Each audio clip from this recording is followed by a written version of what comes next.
شہری بھائی وہ مجھے آپ سے بات کرنی ہے۔ امثال نے ہچکچاتے ہوئے لاؤنج میں بیٹھے شہریار سے کہا تو اس نے حیرانی سے اسے دیکھا۔ کہاں وہ بات کرنے کے لیے اجازت دیتی تھی یا پر ہچکچاتی تھی؟ کوئی کہیں اپنے لڑکا تو نہیں پسند کر لیا جو اتنا جھجک رہی ہو؟ بازل نے ہانک لگائی۔ یہاں شہریار نے ٹی وی کا والیوم کم کرتے ہوئے کہا تو اس کے پاس جا بیٹھی۔ ہاں بتاؤ کیا بات ہے جو تم اتنا جھجک رہی ہو؟ شہریار نے اس کا ہاتھ پکڑتے ہوئے کہا۔ بھائی آپ مانے نہ، بات وہی ہے جو میں نے کہی ہے۔ تم اپنا منہ بند رکھو، اگر کوئی ایسی بات ہے بھی تو ضلع تمہیں جھجکنے کی ضرورت نہیں۔ بتاؤ کیا بات ہے؟ شہریار نے بازل کو گھورتے ہوئے امثال سے کہا۔ وہ بھائی بولو میں سن رہا ہوں۔ بھائی مجھے پیسے چاہیے۔ امثال نے بلاخر بات مکمل۔ لو جی، کھودا پہاڑ نکلا چوہا۔ میں نے سوچا پتہ نہیں کیا بات ہو۔ یہ لو والٹ، جتنے پیسے چاہیے لے لو۔ شہریار نے والٹ اس کی طرف بڑھایا۔ نہیں نہ، اتنے نہیں چاہیے، زیادہ چاہیے۔ امثال نے والٹ واپس کی۔ پھر کتنے؟ 10 لاکھ، امثال نے کہا تو بازل کو جھٹکا لگا۔ اوہ تیری، خدا کا خوف کر لو ضلع، اپنی شکل دیکھو اور ایمانداری سے بتاؤ یہ شکل ہے 10 لاکھ والی؟ اس شکل پر کوئی پرانا ٹھپا دے دے بہت ہے۔ بازل نے ہنستے ہوئے اس کا مذاق اڑایا۔ بھائی آپ دیکھ لیں اسے، بازی اب اگر تم کچھ بھی بولے تو تمہیں اٹھا کر باہر پھینک دوں گا۔ شہریار نے سختی سے کہا تو وہ خاموش ہو گیا۔ بھائی وہ یونی میں میری ایک لڑکی ہے، اس کی بہن کی شادی ہے، اور اب عین شادی کے موقع پہ وہ لوگ کچھ چیزوں کی ڈیمانڈ کر رہے ہیں۔ پوری نہ کرنے کی صورت میں رشتہ توڑنے کی دھمکی دی، تو لوگ تو بہت پریشان ہیں۔ اس کے بابا کو ہارٹ اٹیک بھی ہوا ہے، اس لیے انہیں پیسوں کی ضرورت ہے۔ امثال نے دھیمی آواز میں تفصیل بتائی۔ کیش لینا ہے چیک؟ شہریار نے پوچھا۔ نہیں بھائی، وہ لوگ ایسے نہیں لیں گے، آپ کسی اور طرح سے دینا، کسی این جی اوز کی طرف سے۔ آپ کے تو جانے والے ہوں گے نا این جی اوز وغیرہ میں؟ ٹھیک ہے بچے، میں بھجوا دوں گا، شہریار نے کہا۔ تھینک یو سو مچ بھائی، امثال اس کے گلے لگتی ہوئی بولی۔ اچھا میری بات دھیان سے سنو، آئندہ کچھ بھی چاہیے ہو تو کوئی بھی بات کرنی ہو تو اس طرح جھجکنے کی ضرورت نہیں، تم ڈائریکٹ کہہ سکتی ہو۔ جس طرح تم نے آج ہچکچاتے ہوئے بات کی مجھے بالکل بھی اچھا نہیں لگا، سمجھ رہی ہو نا؟ شہریار نے کہا تو اس نے سر ہلا دیا۔ ان دونوں کے فائنل امتحانات ہو رہے تھے جس کی وجہ سے گھر میں آج کل خاموشی تھی۔ انہوں نے تو بہت کہا تھا کہ انہیں فاریہ کے پاس شہر رہنے دیں، لیکن بی جان نے صاف منع کر دیا کہ جب تک وہ دونوں کی صورت نہ دیکھ لیں انہیں چین نہیں پڑتا، اس لیے وہ روز واپس گاؤں آیا کریں گے۔ ان دنوں میں وہ دونوں سب کچھ بھلا کر نہایت ہی دلچسپی سے پڑھائی میں مصروف ہو جاتے تھے، اس لیے گھر میں اور دوسرے لوگوں کی زندگیوں میں خاصا سکون ہوتا تھا۔ اس بار تو انہیں صبح و شام سفر کر کے آنا پڑتا تھا، اس لیے کافی سنجیدہ ہو چکے تھے۔ بقول ساری بیگم کے راوی کیا جہلم، ستلج، سندھ، غرض کے پانچوں دریا چین ہی چین لکھے۔ گھر کے باقی لوگ البتہ ان کی پٹر پٹر کو کافی مس کرتے تھے۔ آج دونوں کا آخری پیپر تھا۔ پیپر کے بعد انہوں نے عدید اور شہریار کے آفس جانے کا فیصلہ کیا تاکہ دونوں کے ساتھ مل کر لنچ کیا جا سکے۔ امثال نے اسے کہا کہ وہ عدید کے پاس چھوڑ کر شہریار کے آفس چلا جائے، وہاں سے وہ دونوں ریسٹورنٹ پہنچ جائیں گے، وہ بھی عدید کو لے کر آ جائے گی۔ بازل اسے عدید کے آفس چھوڑ کر جا چکا تھا۔ السلام علیکم شانزے، عدی ہے کیا آفس میں؟ امثال نے ریسیپشن سے پوچھا۔ وعلیکم السلام، نہیں میم وہ تو سائٹ وزٹ پر گئے ہوئے ہیں، بس آنے والے ہوں گے، آپ ویٹ کریں۔ شانزے نے مسکراتے ہوئے کہا۔ سارا سٹاف انہیں بہت اچھے سے جانتا تھا، وہ جب جب آتے آفس میں رونق لگ جاتی، سارا سٹاف کام چھوڑ کر ان کے گرد اکٹھا ہو جایا کرتا تھا۔ ان دونوں کا بھی رویہ ان کے ساتھ دوستانہ ہی ہوا کرتا تھا۔ جب بھی کوئی مسئلہ ہوتا وہ عدید کی بجائے امثال یا بازل سے کہتے، یا یوں کہہ سکتے ہیں حدیث سے زیادہ ان دونوں کی چلتی تھی وہاں پر۔ عدید نے چونکہ بزنس کا 40% امثال کے نام اور 30% بازل کے نام کیا ہوا تھا، اس لیے جب بھی دونوں فارغ ہوتے تو وہ کھینچ تان کر انہیں میٹنگز میں لے جاتا تاکہ وہ کچھ سیکھ سکیں۔ شہریار نے بھی اپنے شیئرز اسی ترتیب سے ان کے نام کر رکھے تھے، اس لیے دونوں آفس کا اسٹاف انہیں بہت اچھے سے جانتا۔ اچھا ٹھیک ہے، امثال کہتے ہوئے بڑی۔ ہائی میم، کیسی ہیں آپ؟ کافی دنوں بعد چکر لگایا آپ نے۔ کمپیوٹر پر کام کرتی انم نے آگے بڑھ کر مسکراتے ہوئے کہا۔ میں بالکل ٹھیک ہوں، تم کیسے ہو؟ تمہیں کتنی بار کہا ہے کہ مجھے میم نہ کہا کرو، میرے نام سے ہی بلایا کرو، امثال نے خفگی سے کہا۔ سارا اسٹاف آہستہ آہستہ امثال کو دیکھ کر وہاں پہنچ چکا تھا۔ آپ سر کی بہن ہیں، اس لحاظ سے ہمارے لیے قابل احترام ہے، ہمیں عزت کرنی چاہیے، بلا بلا بلا، ہے نا؟ امثال نے اسے ٹوک کر اس کی بات پوری کی تو سبھی ہنس دیے۔ اچھا میں عدی کے آفس میں جا رہی ہوں، عبداللہ میرے لیے جوس بھجوا دینا، ان سے کہتی وہ عدید کے آفس کی طرف بڑھی۔ کون ہے آپ؟ اور یوں اٹھا کر کہاں جا رہی ہیں؟ وہ عدید کے روم کے باہر پہنچی تو اسے پیچھے سے آواز سنائی دی۔ اندر جا رہی ہوں عدی کے روم میں۔ آپ کون اور یہ کون سا طریقہ ہے بات کرنے کا؟ امثال نے حیرانی سے کہا۔ میں سیکٹری ہوں ان کے، اور تم جیسی مڈل کلاس لڑکیوں کے ساتھ یہی طریقہ ہوتا ہے بات کرنے کا، اس لڑکی نے نخوت زدہ لہجے میں کہا۔ وہ شاید اس کے حجاب کو دیکھ کر اسے مڈل کلاس لڑکی سمجھی۔ ایکسکیوز می، آپ جانتی بھی ہیں کہ آپ کیا کہہ رہی ہیں اور کس سے؟ امثال نے اپروچ کاتے ہوئے پوچھا، بہت اچھے سے جانتی ہوں تم جیسی 2 ٹکے کی لڑکیوں کو، اچھے سے جانتی ہوں، جہاں کوئی امیر لڑکا دیکھا وہیں اس کے پیچھے چل دی۔ اس لڑکی نے ناک منہ چڑھاتے ہوئے کہا۔ انم آگے بڑھنے لگی تو عبداللہ نے اسے روک دیا۔ عبداللہ جانے دو، مجھے وہ میم سے بدتمیزی کر رہی ہے، ادیب سر کو پتہ چلا تو وہ اس کی جان ہی لے لیں گے۔ رہنے دو انم، جس طرح یہ بکواس کر رہی ہے آج تو اس کی چھٹی سمجھو، تم نہیں چاہتی کہ اسے جان چھوٹ جائے، خود تو کام کرتی نہیں، ہم پر خواہ مخواہ کر روک چھاڑتی، جیسے دید سر اس کا باس نہیں شوہر ہو۔ عبداللہ نے تپے تپے انداز میں کہا، میں 2 ٹکے کی مڈل کلاس لڑکی ہوں اور آپ جناب کی تو ہائی وے پر بسیں چلتی ہیں، ماشاءاللہ سے 2-3 ایئر لائنز کی مالکن ہیں، کچھ ریاستوں کا نظام انصرام بھی آپ ہی سنبھالتی ہیں، بیشتر وقت آپ کا اقوام متحدہ اور جنرل اسمبلی میں بڑے بڑے فیصلے کرنے میں گزرتا ہے، تو ٹائم کی تو بہت کمی ہوگی نا آپ کے پاس، چلیں آپ کو یہاں سے فارغ کر دیتے ہیں تاکہ آپ اپنے باقی امور کو خوش اسلوبی سے نمٹا سکیں اور مجھ جیسے 2 ٹکے کے لوگوں سے بھی نہیں ملنا پڑے۔ امثال نے چبا چبا کر کہا۔ سارے اسٹاف نے مسکراہٹ دبائی۔ عبداللہ، ان معزز اور باعزت خاتون کا ٹرمینیشن لیٹر بنواؤ اور اس مہینے کی سیلری اور ٹرمینیشن لیٹر بہت ہی عزت کے ساتھ ان کے ہاتھ پر رکھ اور نہایت احترام سے باہر کا راستہ دکھاؤ۔ پست ذہنیت اور گھٹیا سوچ رکھنے والوں کی میرے آفس میں کوئی جگہ نہیں، امثال نے ٹھنڈے ٹھار لہجے سے کہا۔ جی میم، عبداللہ نے مسکراہٹ دبائی۔ 10 منٹ ہے تمہارے پاس، اس کے بعد یہ مجھے یہاں نظر نہیں آنی چاہیے۔ ادیب پوچھے تو کہنا امثال نے نکال دیا ہے، اور ان سے کہنا کہ اگلی بار سیکرٹری رکھنے کے لیے میں خود انٹرویو لوں گی۔ کہتے ہوئے دروازہ کھول کر اندر داخل ہو گئی۔ پیچھے وہ لڑکی ہکا بکا منہ کھولے کھڑی تھی۔ امثال کا میرا آفس اور عبداللہ کا اس کو میم کہنے سے اسے اندازہ ہو گیا تھا کہ وہ غلط جگہ الجھ بیٹھی تھی۔ نتاشا، جاننا نہیں چاہو گی کہ تمہارے ساتھ کیا ہوا ہے؟ چلو کوئی نہیں، تم اس وقت شوق میں ہو، میں خود ہی بتا دیتا ہوں۔ ابھی جس کے ساتھ تم نے بدتمیزی کی ہے نا، وہ یہاں کی 40% کی آنر ہے، باس کی بہن ہے، جس پر وہ جان دیتے ہیں۔ ابھی تو تم شکر مناؤ باس نے تمہیں نہیں دیکھا، ان سے اس طرح سے بات کرتے، ورنہ اب تک تم اس دنیا سے رخصت ہو چکی ہوتی۔ تمہیں پتہ ہے ہم نے آگے بڑھ کر تمہیں روکنا چاہا لیکن ہم نے منع کر دیا۔ تم سے چھٹکارا حاصل کرنے کا اتنا سنہری موقع ہاتھ سے کیسے جانے دے سکتے تھے؟ اب بھی اگر ہم میں سے کوئی ایک بار بھی جا کر ان سے کہے کہ تمہیں جاب سے نہ نکالا جائے تو وہ کچھ نہیں کہیں گے، لیکن سوال یہ ہے کہ ہم جائیں گے ہی کیوں؟ تم نے کب کسی کے ساتھ کچھ اچھا کیا ہے؟ جھوٹ بول بول کر باس سے جو ڈانٹ پڑواتی رہی ہو، اس کو بھول بھی جائیں تو جو وقتاً فوقتاً خود ذلیل کرتی رہے ہو، چاہ کر بھی نہیں بلا سکتے۔ اس لیے سوری اینڈ گڈ بائی، ہم تمہیں بالکل بھی یاد نہیں کریں گے۔ آفس بوائے سے لیٹر اور اس کی سیلری کا پیکٹ پکڑ کر اس کے ہاتھ پر رکھتے ہوئے عبداللہ نے چبا چبا کر کہا، تو وہ پھیکی پڑتی رنگت کے ساتھ اپنا بیگ اٹھا کر باہر نکل گئی۔ خس کم جہاں پات، پیچھے وہ بڑبڑا کر اپنی سیٹ پر جا بیٹھا۔ زی چول انسان، میری بال نہ کھینچو، یہ کیسا ہیئر اسٹائل بنا رہے ہو؟ بالوں کا گھونسلہ بنا کر رکھ دیا، امثال نے چلاتے ہوئے کہا۔ بازل نے کوئی نیا ہیئر اسٹائل سیکھا تھا جسے وہ امثال پر اپلائی کر رہا تھا، دوسرے لفظوں میں اس کے بالوں کا ستیہ ناش کر رہا تھا۔ جب کافی دیر تک اسے اپنے بالوں میں کھینچا تانی محسوس ہوتی رہی تو اس نے ضربہ سے شیشہ منگوایا۔ اپنے بالوں کا حال دیکھ کر اس کی چیخ نکلی۔ ضلع کتنی بار کہا ہے، چیخ و پکار کرنی ہوتی ہے تو اکٹھے مت بیٹھا کرو۔ سارے بیگم نے اسے کہا، ماما آپ اس بازی کے بچے کو نہیں دیکھ رہی، کیا کر دیا میرے بالوں کے ساتھ؟ امثال نے رونی صورت بنائی۔ تو نہیں بیٹھنا تھا نا اس کے آگے، کس نے کہا تھا؟ ادھر آؤ میں ٹھیک کر دیتی ہوں۔ ساری بیگم نے اسے لتاڑا تو وہ اٹھ کر اس کے آگے آ بیٹھی۔ اللہ، ضلع گانٹھے بن کر رہ گئی۔ بازل کیوں کرتے ہو تم؟ جب نہیں آتا تو کیوں لے کر بیٹھ جاتے ہو اسے؟ اور تمہیں کیا ضرورت ہے اس کی بات ماننے کی؟ ساری بیگم نے اس کی کمر میں دھموکا جڑا تو وہ کرا کر رہ گئی۔ ماما اتنی زور سے کون مارتا ہے؟ آپ کا ہاتھ کتنا سخت ہے، بڑی ہی کوئی ظالم قسم کی ماں ہے۔ امثال نے کمر مس لی۔ ضلع خاموشی سے بیٹھی رہو، میرے ہاتھ کے نیچے بیٹھی ہو، کہیں ایسا نہ ہو کہ میں اگلی پچھلی ساری کسریں نکال دوں۔ ساریہ بیگم نے اس کے بالوں کو ہلکا سا جھٹکا دیا۔ مجھے لگتا ہے خالہ آپ نے اس کے بال سیٹ کرنے کے لیے نہیں بلکہ اسے سیٹ کرنے کے لیے اپنے پاس بلایا۔ عادل نے مسکراہٹ دبائی۔ یہ گندی اولاد کہاں سیٹ ہوتی ہے مجھ سے، یہ تو مجھے سیٹ کر کے بھی نہ ہو۔ ساریہ بیگم نے جل کر کہا۔ ماما آرام سے، کیا ہو گیا؟ کھینچ کیوں رہی ہے بازی کمینے؟ مجھے اٹھنے دو یہاں سے، تمہاری خیر نہیں۔ امثال نے اسے دھمکایا۔ تمیز سے بات کرو مجھ سے، اس معاشرے میں بڑی عزت ہے میری۔ بازل نے کالر جھاڑے۔ ہاں جانتی ہوں بہت عزت ہے تمہاری، جب بھی کہیں کتوں کی لڑائی یا گدھوں کی ریس ہوتی ہے تو بطور چیف گیسٹ تمہیں ہی بلایا جاتا ہے، اور جہاں تک رہی عزت سے بات کرنے کی تو وہ تو میں اپنے ان سے بھی نہیں کروں گی۔ امثال نے دائیں طرف بیٹھی عائشہ اور بائیں طرف بیٹھی فوزیہ بیگم کے دوپٹوں کے کونے پکڑ کر دانتوں تلے دباتے ہوئے شرمانے کی ناکام کوشش کی تھی۔ یہ کیا کر رہی ہو؟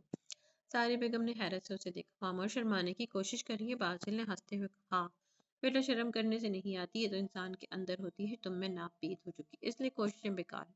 میری تو حسرت ہی رہ جائے گی کہ دوسری لڑکیوں کی طرح میری بیٹی بھی کبھی شرمائے۔ سارے بیگم نے بھگو کر مارا تھا۔ جی خالہ، میں نے اس دن بھی کہا تھا مجھے آپ اپنی بیٹی بنا لیں۔ ماما کو تمہیں بالکل بھی اچھی نہیں لگتی، آپ کی بیٹی بننے کے بعد میں ان سے کبھی بات نہیں کروں گی۔ لیکن وہاں پر بھی ایک مسئلہ ہوگا، آپ کی بیٹی بنوں گی تو عادل بھائی کی بہن بھی بننا پڑے گا، مگر مجھے ان جیسا ہٹلر اور خڑوس بھائی نہیں چاہیے۔ آپ نے بس میری ماما بن جانا، بھائی میرے اپنے ہی ٹھیک ہے۔ ہاں بیٹا، میں نے تمہاری ماما سے بات کی تھی اس بارے میں، خدیجہ بیگم نے مسکراتے ہوئے کہا۔ ہائے سچی خالہ، امثال نے آنکھیں پھیلائیں جس پر لاؤنج میں بیٹھی خواتین کی دبی دبی ہنسی گونجی۔ عادل نے بھی اپنی مسکراہٹ دبائی۔ مجال ہے جو یہ لڑکی بات کو سن کر سمجھے اور سوچ کر بولے۔ ساری بیگم نے ایک اور دھموکا سی کمر میں چڑھا تو وہ کراہت رہے کہ چھوڑے مجھے نہیں سیٹ کروانے، آپ نے تو مار مار کر میری کمر سجا دینی۔ خالہ آپ کر دیں۔ امثال اٹھ کر خدیجہ بیگم کے سامنے جا بیٹھی۔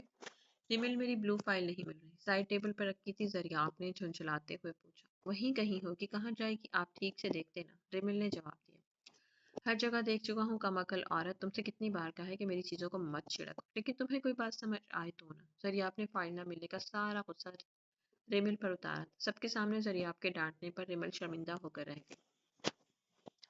ہاں ذریعہ بھائی، آپ آپی کو کیوں ڈانٹ رہے؟ آپ کو اپنی چیزیں سنبھال کر رکھنی چاہیے نا، خواہ مخواہ دوسروں کو الزام دینے کا کیا فائدہ؟ امثال نے ریمیل کی شرمندہ صورت دیکھی تو بولے بنا نہ رہ سکی۔ اور آپ ہی آپ کیا چپ کر کے سن رہی ہیں؟ بتائیں نا بھائی کو کہ آپ کی غلطی نہیں۔ میں بتا رہی ہوں، اگر میرے شوہر نے میرے ساتھ ایسا کیا نا، میں نے اس کے منہ پر تکیہ رکھ کے گلا دبا دینا۔ اگر پکڑی گئی تو کہہ دوں گی کہ نشہ کر کے گھر آتا تھا، جوا کھیلتا تھا، ڈومیسٹک وائلنس بھی کرتا تھا۔ تنگ آ چکی تھی کمینے سے، ایک دن موقع دیکھ کر بھڑکا دی۔ امثال کی بات سن کر کھانا کھاتے عادل کو پھندا لگا تھا، جبکہ ثانیہ بیگم سر پیٹ کر رہ گئی تھی۔ دیہان سے ایس پی صاحب بڑی غلط جگہ دل لگا بیٹھے ہیں۔ ارادے خاصے بلند اور خطرناک ہے محترمہ کے۔ امان نے عادل کے کان میں سرگوشی کی تو وہ ٹھنڈی سانس بھر کر رہ گیا۔ دریاب بھائی بات سنیں۔ وہ باہر جا رہا تھا کہ امثال نے اس کو آواز دے کر روکا تھا۔ ہاں بولو بھائی، آپ کو آپوں سے ایسے بات نہیں کرنی چاہیے تھی، کتنی شرمندگی محسوس کر رہی تھی وہ آپ کے یوں سب کے سامنے ڈانٹنے کی وجہ سے۔ امثال نے کہا، دیکھو گڑیا، نہیں بھائی آپ دیکھیں، آپ کو اگر غصہ کرنا بھی تھا تو یہ سب کے سامنے نہیں کرنا چاہیے، بند کمرے میں بے شک آپ انہیں ڈانٹ لیں، لیکن سب کے سامنے محبت سے نہ صحیح، آپ ان سے عزت سے تو پیش آ سکتے ہیں نا۔ سسرال میں لڑکی کی عزت شوہر کی بدولت ہوتی ہے، اگر شوہر عزت نہیں دیتا تو باقی لوگ کیا خاک عزت کریں گے؟ آپ کو کیا لگتا ہے اگر انہیں گھر بھر کے افراد اور درجن بھر ملازموں کے سامنے بے عزت کریں گے تو ان کے دل میں آپ کے لیے عزت برقرار رہے گی؟ آہستہ آہستہ وہ بھی آپ سے بدظن ہو جائیں گے اور ان کے دل سے آپ کی عزت اور محبت ختم ہو جائے گی۔ نتیجے کے طور پر اس رشتے میں بیزاری اور چڑچڑے پن کے علاوہ کچھ نہیں بچے گا۔ ہم عورتیں نہ بڑی عجیب ہوتی ہیں، ذرا سا کوئی توجہ اور محبت سے بات کر لے تو اس کی ساری اگلے پچھلی زیادتیاں بھلا کر خوش ہو جاتی ہیں۔ خیر میری مانے تو آپ ان سے سوری کر لیجیے گا، سب کے سامنے تو کریں گے نہیں، آخر کو انا کو ٹھیس پہنچے گی تو اکیلے میں ہی کر لیجیے گا۔ اگر یہ بھی نہ کر سکے تو انہیں کوئی گفٹ وغیرہ دے دیجیے گا، وہ خوش ہو جائیں گے۔ کہتے وہ جس تیز رفتاری سے آئی تھی اسی رفتار سے واپس مڑ گئی۔ پیچھے وہ شرمندہ کھڑا تھا، کہاں سے ڈیٹ مار کر آ رہے ہیں؟ ذریعہ اور ریمل کو کار سے اترتا دیکھ کر لان میں کھڑی امثال نے ان کے پاس آ کر، استغفر اللہ، توبہ کرو، لڑکی اپنی بیوی کے ساتھ گیا تھا۔ ہاں تو یوں ہاتھوں میں ہاتھ ڈال کر پینگے ڈالنے کی کیا ضرورت ہے؟ وہ بھی اس صورت میں جب ایک معصوم سی لڑکی آپ کے پاس کھڑی ہو۔ امثال نے ریمل کا ہاتھ ذریعہ کے ہاتھ میں دیکھ کر کہا۔ اس کی بات سن کر ریمل نے ہاتھ چھڑانا چاہا تو ذریعہ نے گرفت اور مضبوط کر دی۔ معصوم اور تم واقعی ٹارچ لے کر بھی نکلیں گے تو تم جیسا معصوم اس دنیا میں نہیں ملے گا۔ کوئی ہزار معصوم مرے ہوں گے تو تم دونوں بہن بھائی پیدا ہوئے ہوں گے۔ آپ دیکھ رہی ہیں اپنے شوہر کو؟ امثال نے ریمل کو گھسیٹا۔ ویسے وہ کہہ تو ٹھیک رہے ہیں، ریمل نے کہا۔ تو امثال کی آنکھیں کھلی۔ آپ نے یہ تھوڑی سی شاپنگ کے بدلے میں اپنی ہمدردی ان کے ساتھ کر لی؟ امثال نے صدمے سے کہا اور پیر پٹکتی اندر چلی۔ اوہ گاڈ، لگتا ہے ناراض ہو گئی۔ ریمل ہاتھ چھڑوا کر اس کے پیچھے بڑھی تو ذریعہ بھی اس کے پیچھے آئے۔ امثال کیا کر رہی ہو؟ ریمل نے کچن میں کھڑی امثال کے پاس آئی۔ کچھ نہیں آپ شہری بھائی کے لیے کافی بنا رہی۔ امثال نے کافی مگ میں چمچ ہلاتے ہوئے کہا، لاؤ میں بنا دوں۔ ریمل نے مگ لینے کے لیے ہاتھ بڑھایا۔ ارے نہیں بس بن گئی۔ امثال نے چمچ سائڈ پر رکھا اور مگ اٹھا کر جانے لگی تو ریمل نے اسے آواز دی، تم ناراض ہو مجھ سے؟ اور وہ کیوں بھلا؟ وہ باہر جو کہا تھا اس کے لیے سوری، بس میں مذاق کر رہی تھی۔ کم آن آپو، میں جانتی ہوں آپ اور بھائی مذاق کر رہے تھے۔ اچھا، اب مجھے تمہارا شکریہ بھی ادا کرنا تھا۔ ذریعہ نے مجھے بتایا تھا کہ کس طرح تم نے اسے سمجھایا تھا۔ تمہیں پتہ ہے انہوں نے مجھ سے سوری بھی کی ہے اور وعدہ بھی یہ کیا ہے کہ وہ آئندہ ایسا کچھ نہیں کریں گے جس سے وہ مجھے ہرٹ کرے، اور مجھے شاپنگ بھی کروائی اور ہم نے باہر لنچ بھی کیا۔ ریمل نے خوشی سے دمکتے چہرے کے ساتھ اسے بتایا تو وہ ہنس دی۔ اللہ آپ کو ایسے ہی خوش رکھے۔ آپ وہ امثال ریمل کو گلے لگا کر اس کا گال چومتے ہوئے مگ لے کے باہر نکل گئی۔ امان بھائی آپ جانتے ہیں آج کل گھر میں کیا چل رہا ہے؟ امثال نے امان کے روم میں داخل ہوتے کہا۔ کیا چل رہا ہے؟ امان نے مصروف انداز میں کہا۔ فوزیہ تائی کے میکے سے شامی آپی کا رشتہ آیا ہے اور گھر میں اس پر غور کیا جا رہا ہے۔ امثال نے دیوار سے ٹیک لگائی۔ جانتا ہوں، حیرت ہے، پھر بھی اتنے سکون سے گھوم رہے، تو میں کیا کر سکتا ہوں؟ امان نے کفلنگ بند کرتے ہوئے کہا۔ واٹ؟ آپ کہہ رہے ہیں؟ امثال پوچھ رہی تھی۔ گڑیا، میں نے ماما سے بات کی تھی اور انہوں نے بی جان اور فوزی ممانی سے۔ اب اگر وہ ان کے ساتھ باوجود بھی اس رشتے پر غور کریں تو میں کیا کر سکتا ہوں؟ یقین نہیں آتا مجھے۔ امثال نے افسوس سے نفی میں سر ہلایا۔ رہنے دو گڑیا، کہاں سر پھوڑ رہی ہو؟ موصوف کو قربانی دینے کا اور مظلوم بننے کا بخار ہو رہا ہے۔ اندر آتے دریاب نے کہا تو وہ دونوں گھبرا گئے۔ وہ ہم امثال اٹکی۔ جو بھی تھا، شامین اس کی بہن تھی اور کوئی بھی بھائی اپنی بہن کے لیے ایسا کچھ برداشت نہیں کرتا۔ پریشان مت ہو ضلع میں، جانتا ہوں بچپن سے ساتھ ہیں ہم، کزن ہونے کے ساتھ ساتھ بیسٹ فرینڈز بھی ہیں، اس کی رگ رگ سے واقف ہوں۔ اسے کیا لگتا ہے کہ میں نہیں جانتا کہ شامین کو پسند کرتا ہے؟ دریاب نے جتایا۔ اس کا مطلب ہے کہ آپ کو کوئی اعتراض نہیں؟ امثال چہکی۔ کس پر کوئی اعتراض نہیں؟ عادل اندر آئے۔ یہاں پر رشتے ہو رہے ہیں، آپ بھی آ جائیں۔ آپ نے بتایا نہیں کہ آپ کو کوئی مسئلہ نہیں ہے؟ امثال نے پوچھا۔ مسئلہ تب ہوتا جب اس کی کوئی غلط نیت ہوتی۔ میں شروع سے جانتا ہوں کہ شامین سے شادی کرنا چاہتا ہے اور میرے خیال سے شامین کے لیے اس سے اچھا رشتہ اور کوئی ہوگا۔ دریاب نے کہا تو دونوں کی اٹکی ہوئی سانسیں بحال ہوئی۔ اور اب کیا کرنا ہے؟ جہاں تک میں نے سنا ہے، فوزیہ تائی کا جھکاؤ اس عدنان کے رشتے کی طرف ہے، اور سچی بتاؤں تو مجھے بندہ بالکل بھی اچھا نہیں لگا، تھوڑا ٹھڑکی ٹائپ ہے۔ امثال کی بات پر سب کے منہ کھلے۔ ضلع کیا ہو گیا؟ خدا کا خوف کرو، سب سے شریف بچہ وہ خاندان کا۔ دریاب نے اسے گھورا۔ رہنے دے بھائی، شریف بچیوں دوسروں کی بہن بیٹیوں کو آنکھیں پھاڑ پھاڑ کر نہیں دیکھتے۔ امثال نے منہ بنایا۔ کیا مطلب؟ عادل نے پوچھا۔ چھوڑیں آپ اس بات کو دریاب بھائی، آپ تائی جان سے بات کریں نا، بلکہ آپ رہنے دیں، سب کچھ مجھ پر چھوڑ دیں، میں خود ہی کرتی ہوں۔ ضلع انہوں نے رشتہ جوڑنا ہے نہ کہ توڑنا، جو ہم سب تم پر چھوڑ دیں۔ اوہ ایس پی صاحب، کس غلط فہمی میں نہ رہیے گا، بڑے بڑے لوگوں کے ٹانکے فٹ کر چکے ہیں میں اور بازی۔ امثال نے آنکھیں بڑی کرتے ہوئے کہا تو تینوں نے استغفار پڑھا۔ توبہ کرو لڑکی، ہمیں کوئی ٹانکا فٹ نہیں کروانا، تم رہنے دو، ہم خود ہی دیکھ لیں گے۔ اچھا دیکھ لیں، آپ کا بھی تو رہتا ہے، پھر نہ کہے گا کہ بے خبری میں مارے گا۔ امثال نے عادل کی طرف دیکھتے ہوئے آنکھیں مٹکا کر دریاب سے کہا۔ اس کا کیا رہتا ہے؟ عادل نے نہ سمجھی سے اسے دیکھا۔ چھوڑیں آپ اس بات کو عادل، جو ابھی عدنان والی بات پر اٹکا ہوا تھا، اس کے پھر سے وہی بات دہرانے پر اسے تب چڑھی۔ دماغ ٹھیک ہے؟ جو بات بھی پوچھتا ہوں کہہ دیتی ہو، چھوڑو اس بات کو۔ عادل نے اسے گھورا تو امثال نے اس کی طرف گھوم کر جواباً گھورا۔ نہیں، میرا مطلب ہے کہ مجھے بھی تو بتاؤ نا، یہ ہر بات پر چھوڑو چھوڑو کر رہی ہو۔ عادل گڑبڑایا۔ اس کو یوں گڑبڑاتا دیکھ کر امان اور دریاب کا قہقہہ بلند ہوا۔ سیریسلی عادل؟ امان نے ہنستے ہوئے کہا تو وہ داڑھی کھجا کر رہ گیا۔ یہ تم لوگ کیا اشاروں کناروں میں بات کر رہے ہو؟ مجھے بھی بتاؤ۔ امثال ان کو یوں ہنستا دیکھ کر اور امان کی بات سن کر پوچھے بغیر نہ رہ سکی۔ چھوڑو تم اس بات کو، عادل نے اسی کے انداز میں کہا تو وہ دانت کچکچا کر رہ گیا۔ اچھا ٹھیک ہے، پھر میں دادوں سے بات کروں، امثال نے دریاب کی طرف دیکھتے ہوئے کہا۔ ہاں کرو، اور تھوڑا جلدی کرنا، اگر ایک بار وہ لوگ ڈیسائیڈ کر چکے تو پھر مشکل ہوگی۔ اگر آپ کا بھی کوئی خفیہ چکر وکر ہے تو بتا دیں ایس پی صاحب، میں اکٹھی بات کر لوں گی۔ نہیں، اپنا میں خود دیکھ لوں گا، تم جاؤ۔ وہ کمرے سے نکل گئی۔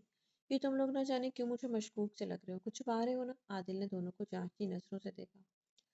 نہیں، ہم نے کیا چھپانا ہے، ہر وقت پولیس والوں کی طرح شک مت کیا کرو، دریاب نے کہا۔ ویسے تم تو ابھی سے اس کی گھوریوں سے ڈرتے ہو، آگے جا کر کیا کرو گے؟ امان نے بات بدلی تو وہ مسکرایا۔ ویسے میں اب بھی کہوں گا کہ خاصے مشکوک لگ رہے ہو۔ عادل دونوں کی طرف دیکھتا ہوا کہہ کر باہر نکل گیا۔ سنو، عادل نے سیڑھیاں اترتی امثال کو پکارا۔ جی؟ یہ تم اندر عدنان کے بارے میں کیا بات کر رہی تھی؟ عادل نے نہایت ہی سنجیدگی سے پوچھا۔ اس کی سنجیدگی دیکھتے ہوئے اس نے اسے اس دن کی ملاقات کے بارے میں بتایا، جسے سن کر اس کی تیوریاں چڑھی تھیں۔ میری بات سنو، تم آئندہ اگر وہ وہاں آئے تو یہاں اس کے سامنے نہیں جاؤ گی، سمجھی؟ عادل نے سختی سے کہا۔ اچھا نہیں جاؤں گی، ڈانٹ کیوں رہے؟ آرام سے بھی تو کہہ سکتے ہیں نا یہی بات۔ امثال نے منہ بنایا تو عادل کو اپنے لہجے کی سختی کا احساس ہوا۔ نہیں، میں ڈانٹ نہیں رہا، بس سمجھا رہا ہوں کہ اس سے دور رہنا تم۔ ویسے دریاب کے بارے میں کیا کہہ رہی تھی؟ عادل نے اس کی طرف جھکتے ہوئے پوچھا۔ ہاں، وہ دریاب بھائی نا، بات کرتے کرتے اچانک وہ ٹھٹ گئی۔ بڑے ہی کو 2 نمبر ایس پی ہو، کیسے باتوں باتوں میں مجھ سے اگلوا رہے ہو؟ امثال نے اسے آنکھیں دکھائیں تو اس نے کہکہا لگایا۔ بتا دو نا، اچھی کزن ہوں۔ وہ اسے گھور کر سیڑھیاں اترنے لگی۔ دادو، مجھے آپ سے بات کرنی ہے۔ امثال نے بیجان کی گود میں سر رکھا۔ ہاں پتر بول، تجھے کب سے اجازت کی ضرورت پڑ گئی؟ بیجان نے اس کے بالوں میں انگلیاں چلاتے ہوئے کہا۔ دادو، میں نے سنا ہے کہ تائی جان شامی آپی کا رشتہ اپنے بھانجے سے کر رہی ہیں۔ ہاں پتر، ان لوگوں نے بات تو کی تھی اور ہم نے کہا تھا کہ سوچ کر جواب دیں گے۔ تو بیجان آپ انہیں منع کر دیں، امثال نے ان کا ہاتھ پکڑتے کہا۔ کیوں؟ اوہو بیجان، جب گھر میں رشتے موجود ہو تو باہر کیوں؟ امثال اٹھ کر بات کہا۔ پتر، تو کھل کر بات کر، کیا کہنا چاہتی ہے؟ دیکھیں بیجان، اگر صاف بات کروں تو آپ لوگ شامین آپی کا رشتہ امان بھائی کے ساتھ کر دیں، اور ثانیہ کا دریاب بھائی سے۔ اس طرح دونوں لڑکیاں ہمیشہ کے لیے اس گھر میں رہیں گی، اور کیا چاہیے؟ امثال نے سمجھداری کے سارے ریکارڈ توڑتے ہوئے کہا، کہہ تو ٹھیک رہی ہے، مجھے کیوں نہیں خیال آیا یہ؟ حالانکہ لالی نے مجھ سے بات کی تھی۔ بس بی جان، اب تو آ گیا نا خیال، اب دیکھ لیں، بلائیں سب کو اور فیصلہ سنا دیں۔ وہ تو سب ٹھیک ہے، مگر میں سوچ رہی ہوں کہ ثانیہ کا رشتہ شہریار سے کر دیتے، آخر کو وہ بھی اس گھر کا بیٹا ہے، اور اس طرح تعلق مزید مضبوط ہو جائے۔ بیجا نے ٹانگیں سیدھی کرتے ہوئے کہا، نہ نہیں دادو، ثانی کتنی چھوٹی ہے شہری بھائی سے، وہ تو مجھ سے بھی 1 سال چھوٹی ہے، اور ویسے بھی میں شہری بھائی کے لیے کچھ اور ہی سوچ رہی ہوں، بس کنفرم کر لوں پھر بتاؤں گی۔ امثال گڑبڑائی، پھر دریاب بھی تو شہری کا ہم عمر ہی ہے، کیوں 2-3 سال کا ہی فرق ہوگا؟ پھر بھی شہری بھائی زیادہ بڑے ہیں۔ ضلع پتر ایک بات تو بتا، میں تجھے شکل سے بے وقوف لگتی ہوں؟ بیجان نے سنجیدگی سے پوچھا۔ کمون دادو، میں کیا کہہ سکتی ہوں، اب آپ اتنی بڑی ہیں مجھ سے، اب میں آپ کو بے وقوف کہتی اچھی لگوں گی؟ آپ تھوڑا ویٹ کر لیں، ابھی دادا جان آ جائیں تو ان سے پوچھ لیتے ہیں، امثال ان کی بات مذاق میں اڑانی چاہیے۔ بک بک نہ کر، چل اب سچ بتا، کیا کھچڑی پکا رہی ہو تم ان دونوں کے ساتھ مل کر؟ بیجان نے اس کا کان مروڑا۔ آہ چھوڑے نا دادو، درد ہو رہا ہے بتاتی ہوں، پہلے آپ وعدہ کریں جیسا میں نے کہا ویسا ہی کریں گی، امثال نے کان چھڑواتے ہوئے کہا۔ اچھا ٹھیک ہے، چل اب بول۔ بیجان کے پوچھنے پر اس نے انہیں ساری بات بتا دی۔ تو یہ بات ہے، ٹھیک ہے، میں آج ہی فوزی اور قاسم سے بات کرتی ہوں اور ان سے کہتی ہوں کہ اپنے بھانجے کو منع کر دیں۔ اچھا دادو، ساتھ ہی منگنی اور نکاح کی ڈیٹ فکس کر لیجیے گا، رخصتی بے شک جب مرضی رکھ لیں، بہت دن ہو گئے کوئی بھی فنکشن اٹینڈ نہیں کیا، اور فیملی فنکشن تو اپنی زندگی میں پہلی بار اٹینڈ کروں گی، تو پلیز نا اچھی دادو، نہیں ہے اس منتھ میں رکھ لینا، پھر ہماری یونی اسٹارٹ ہو جائے گی تو مزہ نہیں آئے گا۔ امثال نے معصومیت سے کہا، اچھا اچھا میری ماں نہ بن، سب کچھ خود ہی طے کر کے آئی ہو، بی جان نے کہا تو ان کے گلے لگی، چل ہٹ اب مسکے نہ مار، اور تیرا اپنے بارے میں کیا خیال ہے؟ میں سوچ رہی ہوں کہ تمہیں بھی ساتھ ہی نمٹا دوں، بی جان نے اسے پیچھے کرتے ہوئے کہا، ویسے بھی وہ کافی دنوں سے اپنے پوتے کے رنگ ڈھنگ دیکھ رہی تھی۔ کیا ہو گیا دادو، ابھی میری عمر ہی کیا ہے؟ گڑیوں سے کھیلنے کی عمر ہے میری، اور آپ شادی کروانے چل رہی ہیں میری، امثال نے آنکھیں پٹپٹائی۔ کوئی نہیں پتر، میں تمہاری ساس سے کہہ دوں گی کہ وہ تمہیں فیڈر پلا دیا کرے گی، پونیاں بھی بنا دیا کرے گی تیری۔ تم نے جواب نہیں دیا میری بات کا، بی جان شاید اس کو ایسے ہی چھوڑنے کے موڈ میں نہیں تھی۔ وہ دادو میں کیا کہوں، مجھے نہ شرم آ رہی، امثال نے دادو تلے انگلی دبائی، لیکن پتر تمہارے چہرے پر تو دور دور تک شرم کے آثار نظر نہیں آ رہے، البتہ ڈٹائی اور بے شرمی صاف جھلک رہی ہے۔ بی جان ہلکی سی مسکراہٹ سے کہا تو اس نے منہ کے زاویے بگاڑے۔ منہ نہ بگاڑ، جو پوچھا ہے وہ بتا۔ اوہو دادو، مجھ سے کیا پوچھ رہی ہیں، جیسے آپ کا اور ماما بابا کا دل چاہے کریں، میرا کون سا کسی کے ساتھ نین مٹکا چل رہا ہے جو میں واویلا مچاؤں گی؟ امثال جھنجھلائی۔ چل ٹھیک ہے، میں بات کرتی ہوں زاریہ اور راسم سے۔ اچھا میں جاؤں؟ ابھی مجھے جا کر دریاب اور امان بھائی کو بھی تو بتانا ہے، امثال نے جلدی سے کہا اور جواب سنے بغیر بھاگ گئی۔ پیچھے وہ مسکرا کر رہی، میں بتا رہی ہوں ٹھیک 3 گھنٹے بعد آپ لوگ این جی او کے باہر ہوں گے، ورنہ مجھ سے برا کوئی نہیں ہوگا۔ امثال نے انگلی اٹھا کر وارن کیا، ہاں بچے آ جائیں گے ہم، فکر مت کرو، شہریار نے کہا۔ اور تم ایس پی میری بات کان کھول کر سن لو، اگر تم ثانی اور زری کو نہیں لائے نا تو بہت بری طرح سے پیش آؤں گی، اور پچھلے کئی دنوں سے شاپنگ کا پلان بنا رہے تھے، شامین اور عائشہ نے جانے سے منع کر دیا تھا، رامین کے ٹیسٹ ہو رہے تھے اس لیے وہ تینوں ہی بچی تھیں، بازل اور امثال کو ایک این جی او کی میٹنگ پر جانا تھا تو ان کو 3 گھنٹے بعد کا ٹائم دیا تھا، اور اپنے کہے کے مطابق 3 گھنٹے بعد وہ چاروں این جی او کے گیٹ پر کھڑے تھے، تھوڑی دیر بعد وہ دونوں بلڈنگ سے نکلتے دکھائی دیے، مین گیٹ چونکہ کھلا تھا تو گاڑی میں بیٹھے شہریار لوگوں کو وہ آتے دکھائی دے رہے تھے، بازل نے کوئی بات کی تو امثال نے ہنستے ہوئے اس کے بال کھینچے، جس پہ بازل نے جواباً اس کو ہلکا سا پش کیا، اچانک بازل نے اس کے آگے اپنا پاؤں کیا تو وہ نیچے جا گری، بازل بجائے اس کو اٹھانے کے کڑا ہنسنے لگا، امثال کو نیچے گرتا دیکھ کر شہریار پہ اختیار گاڑی کا دروازہ کھول کر نکلا تھا، یہ آج نہیں بچتا میرے ہاتھوں، شہریار بڑبڑایا، تم لوگ یہی رکو، میں انہیں لے کر آتا ہوں، شہریار کہتا ہوا تیز تیز قدم اٹھاتا ان کی طرف چل دیا، شہریار کا آتا دیکھ کر بازل سنجیدہ ہوا اور امثال کو اٹھانے کے لیے سامنے ہاتھ پھیلائے، جسے امثال جھٹک کر پاؤں کے درد کی ایکٹنگ کرنے لگی، کیا ہو رہا ہے یہ بھائی، اس نے مجھے اتنی زور سے دھکا دیا، امثال نے دونوں ہاتھ پھیلائے، بازل تم باز آ جاؤ، کسی دن بہت بری طرح پیٹو گے میرے ہاتھوں سے، وارن کر رہا ہوں تمہیں، شہریار نے امثال کو اٹھا کر اس کے ہاتھوں سے مٹی جھاڑی، بھائی اس نے پہلے میرے بال کھینچے تھے، ہاں تو کیا ہوا، امثال نے اسے چڑھایا، گاڑی میں بیٹھی ضربہ اور ثانی بڑے اشتیاق سے انہیں دیکھ رہی تھی، ضربہ تو باقاعدہ گاڑی کے دروازے سے چپکی بیٹھی تھی، ڈرائیونگ سیٹ پر بیٹھے عادل کی بیک ویو مرر سے نظر پڑی تو دونوں کو اتنے شوق سے ان تینوں کی طرف دیکھتا پا کر وہ چونکا، ان کی آنکھوں میں محرومی دیکھ کر وہ شرمندہ ہو کر رہ گیا، اچانک اسے کچھ یاد آیا تو اس نے ثانی کو مخاطب کیا، ثانی تمہارا کالج فنکشن کب ہے؟ پرسوں، ثانی نے مختصر جواب دیا، فیس کتنی ہے؟ عادل نے پوچھا، 2000 اچھا کل کالج جاتے ہوئے فیس لیتی جانا اور فنکشن کے لیے شاپنگ بھی کر لینا۔ عادل نے والٹ سے کارڈ نکال کر ثانیہ کی طرف بڑھایا تو ثانیہ اور ضربا کے منہ کے ساتھ ساتھ آنکھیں بھی کھلی تھیں۔ سچی لالا آپ سچ کہہ رہے ہیں؟ ثانیہ نے خوش ہوتے ہوئے کہا۔ مچی عادل نے بیک ویو مرر سے اس کا خوشی سے دمکتا چہرہ دیکھا تو اسے ایک بار پھر شرمندگی نے آن گھیرا۔ کتنی چھوٹی چھوٹی خواہشیں تھیں اس کی بہنوں کی اور اس نے ہمیشہ ان کی خواہشات کو رد کیا تھا۔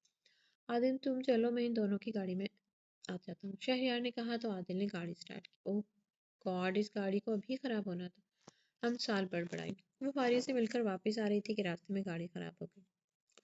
شہری بھائی کہاں ہیں آپ؟ امثال نے شہریار کو فون کر کے پوچھا۔ بیٹا میں تو لاہور آیا ہوں، کیوں خیریت؟ ہاں خیریت ہی ہے آپ۔ اچھا ٹھیک ہے آپ اپنا کام کریں، میں پھر کال کر لوں گی۔ ہیلو عادل بھائی کہاں ہیں آپ؟ امثال نے عادل کو فون کیا۔ پولیس اسٹیشن ہوں، کیوں کیا ہوا؟ عادل نے پوچھا۔ اچھا آپ مجھے پک کر لیں کہ میری گاڑی خراب ہو گئی، شہری بھائی لاہور گئے ہوئے اور ادی کی بھی میٹنگ ہے تو وہ نہیں آ سکتے۔ ایڈریس سینڈ کرو میں آتا ہوں، عادل نے کہا۔ 10 منٹ بعد اسے عادل کی جیپ آتی دکھائی دی۔ بیٹھو، عادل نے فرنٹ ڈور کھولا۔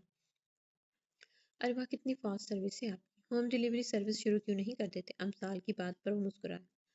مائنڈ محتمہ یہ سروس خاص آپ کے لیے ہے۔ اگر ایسی بات ہے تو ایک بڑے والا برگر تو بنتا ہے، امثال نے معصومی سے کہا تو اس نے کہکا لگایا۔ بڑی تیز و فوراً اپنے مطلب پر آ جاتی، بس کبھی غرور نہیں کیا۔ امثال نے فرضی کالر چاڑے۔ عادل نے جیپ کیفے کے باہر روکی۔ تم نے صرف ایک برگر کا کہا تھا، عادل نے اسے لمبا چوڑا آرڈر کرتے دیکھ کر کہا۔